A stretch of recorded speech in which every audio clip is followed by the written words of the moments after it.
Hey everyone, welcome to Spam Academy. Today we are doing Markov spam, an investigation to deep world of bots and general text nonsense. So, what exactly are we doing? We're using Markov chains to create spam. Yes, not this kind of spam, but human spam. So, you ever seen weird Twitter posts like this? And ever see people talking to weird Twitter users? Well, they're not human. They're actually spam bots. That's right. So, how does it work? This is a simple Markov chain. Let us now define a matrix P. No money for guessing what the P stands for. So if I wanted to find the distribution of probabilities at the time n plus 2 and noting that my position is currently here, I can easily use the power law to derive my distribution probabilities in a simple row matrix like this. This is convenient because I am only concerned with the current state that I am in and the distribution of the probabilities in the future states. A complete Markov engine has the following two processes, a learning process and also a generating process. In the learning stage, for example, if we feed two sentences into the Markov engine, the first one, I will like linearity, and the second one, I can be like Aaron. So then we are able to create a table of unique words where each value represents the probability that each word in the left column is followed by the word in the top row. Now this table can be transformed into a probability matrix, and if you realized, this is the same as the one we used in the previous example. In summary, the strength of the Markov engine depends on the number of unique words in the text sources. And also, the Markov model is able to represent any multidimensional text source into a linear matrix. So whether you have 5 or 8 or even more than 20 words, you can easily represent them into a 2D matrix. So, we're now in the generation stage. In the first step, we must first use a pseudonumber generator to give us a number.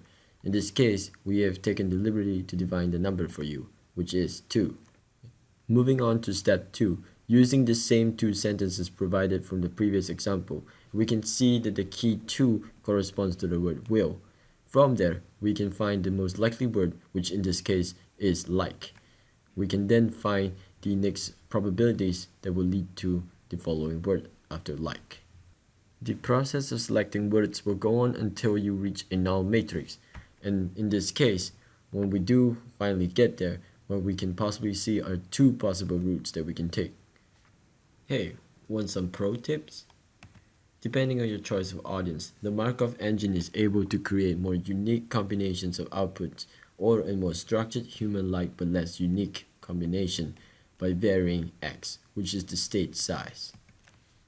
Take for example the sentence above. If we define the state size as 2, we can see that there are more possible sentence combinations than if the state size was 3. This, however, produces an unintended effect of creating less human understandable sentences unless you think like a machine yourself. Okay, do you want to learn some more? Let's try to hide the message in our Markov output. Here's the live demo of it. Now we are using the text in the Bible as the input source for the learning process. And look, here's the original message we want to encode in our Markov engine. And here we have two Markov engines, the first as the encoder and the second as the decoder. In our encoder, instead of choosing the most likely following words, we are choosing the nth possible words to represent our hidden message, where n is the byte value of each character in the message. As for the decoder, a second Markov engine retrieves the original message by determining the likelihood distance between each word in the encoded string. These values correspond to n, giving us the byte value representation of the hidden string. Of course, this is possible only when we have the same text source fed into both the encoder and the decoder. Now let's try run this program.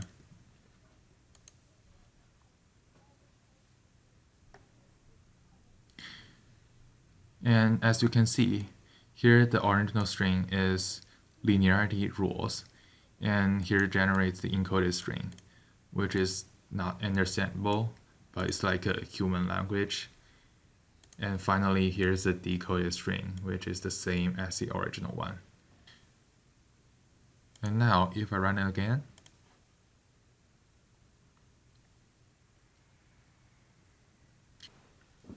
As you can see, although I'm trying to encode the same string as the previous one, now the encoded string turns out to be different, which is because our pseudo-number generator takes a different starting words, which make the rest of the words in the message to be different. So this brings us to the end of our presentation. We hope you enjoy yourself and have a nice day.